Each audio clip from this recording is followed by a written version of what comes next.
You're the royal physician in Madrid. The year is 1834. King Ferdinand VII is dead. But for you, the work isn't over. You're summoned to his private chambers not for a final examination or rites. Queen Regent Maria Cristina awaits. Her eyes are swollen from grief, but her voice is steady. What she asks next sends a chill through your spine. It's not just odd, it's unthinkable. You hesitate, glancing at the lifeless body of a man who ruled Spain with fear and fury. He looks peaceful now, but even in death Ferdinand seems to mock the world that trembled under his reign, not because of his politics, not because of his cruelty, but because of what was whispered behind palace doors. There were always rumors. Stories passed between servants and courtiers. Strange whispers about the king's condition. Physical. Something so unusual that no one dared speak of it in public. Now, with the queen's command, you're tasked with preserving a secret. A part of the king so symbolic of his reign's distortion and pain that even in death it holds power. You're not just preserving flesh. You're preserving the dark legacy of a dynasty built on dysfunction. But to understand how Ferdinand VII came to symbolize such trauma, you need to go back to the beginning. It starts with blood, not in a metaphorical sense, but the literal royal bloodline, one corrupted by generations of inbreeding among Europe's most powerful families. Ferdinand was born into this genetic trap. His parents were first cousins. Their union was more about politics than genetics, but the cost was severe. From childhood, Ferdinand exhibited unusual traits, physical and psychological. His development was marked by awkwardness, isolation, and deep insecurity. He was mocked, not openly but cruelly, by glances, whispers, and avoided conversations. As he grew, so did the rumors that something was deeply wrong, that the king was not only burdened with the weight of the crown but also by his own body. Foreign envoys whispered reports. Royal physicians took notes no one was meant to read, and the palace staff, they learned quickly. Some rooms were never entered, some truths never spoken aloud. Ferdinand learned power through pain. He became secretive, controlling, cruel. Servants who crossed unspoken lines were dismissed or punished harshly. One young page once mistakenly entered the royal changing chamber. He was flogged, his family exiled. The message was clear. The king's vulnerability was a state secret. Eventually, Ferdinand was married, but intimacy was never simple. Doctors, craftsmen, even court alchemists were enlisted to find solutions for what could not be fixed. Custom tools were built, medicines prescribed. None of it worked. His first wife, Maria Antonia of Naples, came into the marriage unaware of the full truth. What happened on their wedding night became palace legend. Some say she screamed in horror. Others say she begged to return home. Soon after, she fell gravely ill and died under mysterious circumstances. Ferdinand would marry again and again. 4 wives in total. Some died young. Others struggled to produce heirs. The burden of failure, both personal and dynastic, weighed heavily on the king. He became obsessed with legacy, with correcting what nature had denied him. Every cure was tried. Every promise of normalcy failed. In public, Ferdinand ruled with iron will, but in private, he was a man consumed by shame and bitterness. Spain suffered under his paranoia. Dissent was crushed. Yet behind the repression lay a broken human being, twisted not just by power, but by pain. Now, standing in his private chamber, you the physician understand what few ever would. Ferdinand VII wasn't just a tyrant. He was the tragic product of centuries of royal ambition, biological recklessness, and a court that demanded strength, but buried shame. And as you prepare to carry out the Queen's final request, you realize you're not preserving a secret. You're preserving a warning. Corner pale and shaking what she saw her husband's grotesquely large disfigured member was nothing like the gentle lectures the nuns had given her. What followed wasn't a night of romance. It was a clinical operation. Ferdinand's doctors were summoned, the cushions were arranged, the oils applied, the procedure began. It was painful, dehumanized, so traumatic that Maria Antonia had to be drugged with laudanum just to endure it. From that first night, Maria Antonia's life became a cycle of fear and sedation. Each attempt at intimacy was pre-planned, almost ritualistic. The cushions were positioned just right, ointments carefully applied. She was given just enough laudanum total the pain, but not so much that she'd lose consciousness. Then came the act of self, never passionate, never tender. Just a grim obligation, endured insolence or muffled sobs afterward. The two would retreat to beside wings of the palace to recover. Physically, emotionally, and spiritually. Months passed, then years, with no pregnancy, and Ferdinand's frustration turned into obsession. He became convinced that his wife's emotional revulsion was preventing inception, that she was somehow rejecting his seed through sheer will. Desperation overtook reason. He began consulting charlatans and mystics. Any own woe claimed to have a solution. Court records show that he ordered the construction of restraints, leather straps with silken padding to keep Maria Antonia in place during intercourse. Not to hurt her, he insisted, just to optimize positioning. It only got worse. Ferdinand turned to astrology. He began to ming their encounters with moon phases, sunspots, and celestial alignments. His summoned astrologers from Italy, fortune tellers from France, even a supposed wise man from the Orient. This mystic told him his deformity was not a curse but a symbol of Poera, divine dragon's gift, and that with the proper rituals its potential could be unlocked. For 3 months, Ferdinand and Maria Antonia participated in bizarre ceremonies involving incense, chanting, and acrobatic positions, supposedly drawn from ancient Chinese scrolls. The queen, too traumatized to resist, did as she was told, and then incredibly she became pregnant twice. The court rejoiced. Ferdinand beamed with pride. Spain dared to hope, but both pregnancies ended in heartbreak. The first miscarriage came in 1804. For months, doctors quietly blamed maternal frailty, but in private they admitted the truth. Maria Antonia's body was simply too damaged emotionally and physically to carry a child. The second time was even more devastating. She made it to the final month before losing the baby in a bloody, nightmarish labor that nearly killed her. She never recovered. La Dame became a daily necessity. Her eyes grew hollow. She moved like a ghost. By 1807 she was dead, officially from fever, unofficially from despair. Ferdinand's reaction: cold, paranoid. He didn't mourn her, he accused her, claimed she'd been sabotaging their efforts, that she'd taken herbs to prevent pregnancy. That was part of some liberal conspiracy to deny him an heir. Her ladies-in-waiting were questioned. The royal apothecary who had treated her turned up dead just days later. Some whispered he left behind a letter explaining everything, but it vanished, seized by Ferdinand's agents, and just like that, Ferdinand was in the market for a second wife. This time he chose Maria Isabel of Portugal. Another cousin, another innocent. She arrived in Madrid in 1816. 19 years old, hopeful and radiant, she had been warned gently about special marital needs. Her ladies-in-waiting had been briefed on the oils and cushions, but nothing prepared her for what was to come. The wedding was a glittering spectacle, all gold leaf and powdered wigs. But the wedding night, a disaster. The screams were loud enough that guards outside the royal suite heard them. The next morning, bloodied linens were rushed out in silence. Furniture was broken. Maria Isabel had been introduced tooth, same terrible reality that had destroyed her predecessor. She didn't scream after that. Instead, she grew quiet, jumpy, pale. Her voice developed a tremble. Palace staff called them episodes. Today, we'd call them trauma responses. She'd flinch when her husband entered a room. She avoided eye contact. She became emaciated, stopped smiling at Ferdinand. He took her fear personally, thought she was mocking him, thought she was plotting something, so he did what he always did. He tightened control. He ordered her letters intercepted, had her food tasted, her rooms searched. He saw betrayal in every gesture. Her servants were swapped out regularly, interrogated about her daily routines. Nothing was left to chance. The obsession to produce an heir consumed him. He began hosting private medical conferences in royal chambers, invited anatomists from Germany, surgeons from France, even circus performers who claimed experience with unusual anatomies.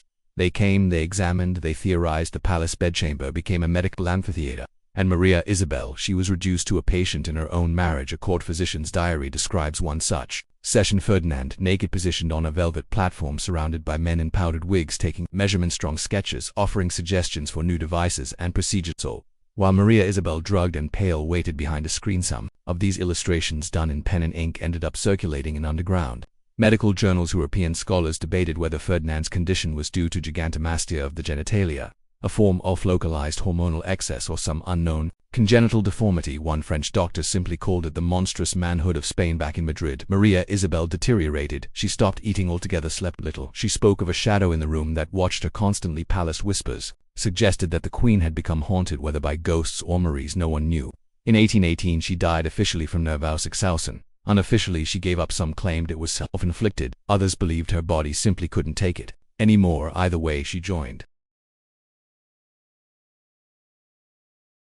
Maria Antonia in the silent sorority of royal women consumed by Ferdinand's obsessions. The king's response: familiar, he suspected foul play, ordered multiple autopsies, had her attendants arrested, claimed foreign powers had poisoned her to undermine the Bourbon line. His grief wasn't grief, it was delusioned. He even commissioned a death mask of Maria Isabel's face and kept it in his private chambers, whispering to it during fits of insomnia. Yet within weeks he was planning another wedding, but by now word had spread. Ferdinand's reputation was international. He wasn't just El Desi anymore. He was El Deformado. The deformed one. Marriage negotiations with European royals grew complicated. Princesses declined, families made out separate bedrooms, ironclad punctual agreements, personal guards. Eventually one house bit the royal family of Saxony. They were broke, and they had a daughter, Maria Josepha Amalia, who was old enough, desperate enough, and Catholic enough to be acceptable. The third marriage was more subdued: fewer guests, fewer fireworks, just quiet desperation and hushed hopes. Maria Josepha was 24. She had been warned in clinical detail what to expect. She brought her own physician, her own medical devices, her own drugs. She approached the marriage not as a romance but as a medical experiment with calm detachment. She recorded each attempt at intimacy in a journal. Dates, times, methods, techniques, failures. The coldness of it unnerved Ferdinand. Her scientific tone, her With lack of horror, it made him feel like a specimen, and his paranoia grew. He began suspecting she was documenting everything to send back to Saxony. Thatch was a spy, that her doctor was gathering information for rival thrones. He had their correspondence, intercepted their rooms, searched her notes, confiscated, and still no heir. Spain, meanwhile, was falling apart. Its colonies were revolting, its people starving.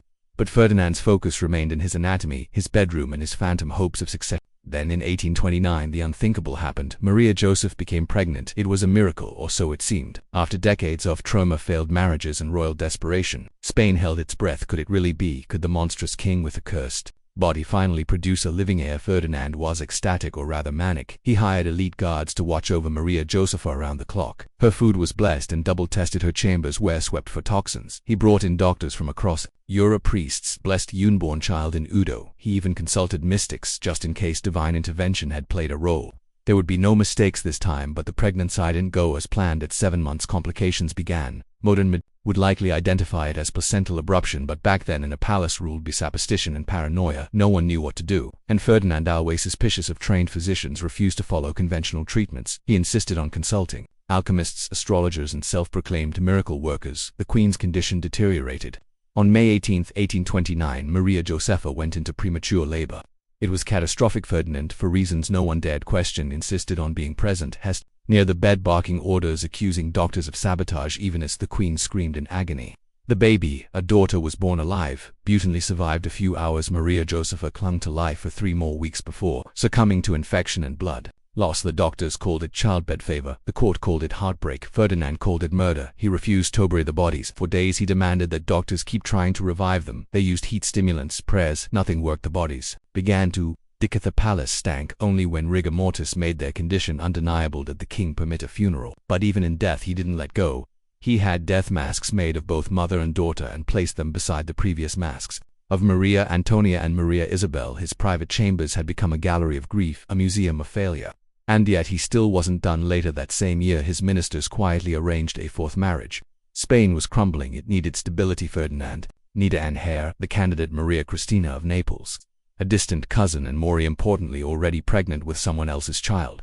Everyone knew the truth. Maria Cristina was visibly with child when she arrived. The court whispered, the foreign ambassadors reported, but Ferdinand didn't care. He needed an heir, and if God wasn't going to give him one, he'd take someone else's and call it divine will. In 1830, Maria Cristina gave birth to a girl, Isabella, and just like that, Spain had a new future, a princess, a symbol of hope. But to Ferdinand, Isabella represented something else entirely, a contradiction he could never reconcile. She was his greatest success and the living proof of his greatest failure. The final years of Ferdinand's life were an unraveling of everything: his sanity, his body, his court. He became obsessed with Maria Cristina's every move. He knew the child wasn't his, but he had to maintain the illusion, and that illusion needed control. Total control. He installed holes in the palace walls so he could spy on the queen, not just during the day but constantly. Servants reported seeing the king with one eye pressed against a hidden slit while Maria Cristina nursed Isabella, said her prayers, or simply sat alone. He scrutinized every gesture for signs of betrayal. Meals were no longer just meals, they were elaborate rituals. Every dish tasted by multiple servants, each required to wait 30 minutes before the food was served, just in case of slow-acting poison. Some tasters collapsed from exhaustion. Ferdinand saw this as confirmation of threat, not evidence of overwork. Maria Cristina, trapped in this paranoid surveillance state, began to crumble. She wrote desperate letters to her family in Naples, letters intercepted by Ferdinand's agents. In them she described her life as a prison. I live in a glass cage. She wrote, watched in every breath, every glance, every silence, and still the king wasn't satisfied. He assigned spies to watch her prayers, measured how long she spent in chapel, monitored the books she read, ordered loyalty tests for every courtier who dared to compliment her. Did you look lovely today mean she was conspiring with foreign powers? To Ferdinand it just might. Foreign diplomats were horrified. They sent urgent warnings back home. The Spanish king was unstable, paranoid, possibly delusional. Marriage negotiations with other royal houses stalled. No one wanted to be part of Spain's madness and the economy in free fall. Spain was hemorrhaging. Wealthy American colonies had revolted one after another, and instead of dealing with it, Ferdinand spent the treasury on guards, secret corridors, hidden doors, and medical oddities. Spain's problems weren't being governed, they were being ignored. But Ferdinand's darkest spiral was still to come. As Isabella grew, he became fixated on her paternity.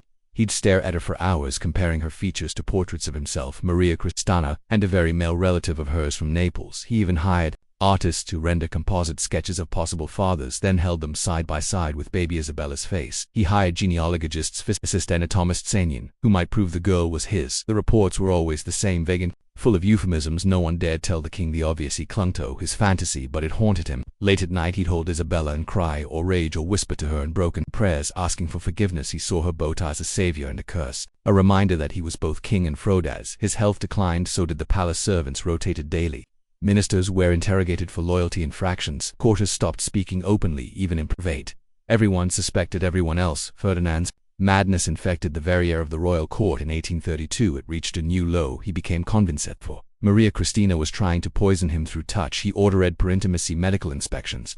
Doctors were forced to examine her while Ferdinand watched before any physical contact. It wasn't intimacy, it was degradation, and still he pressed on. He ordered Isabella's clothing inspected for tracking devices, her dolls dismembered for hidden messages, her baths monitored. He held her close, desperate for a connection, terrified of the truth. By 1833 it was over.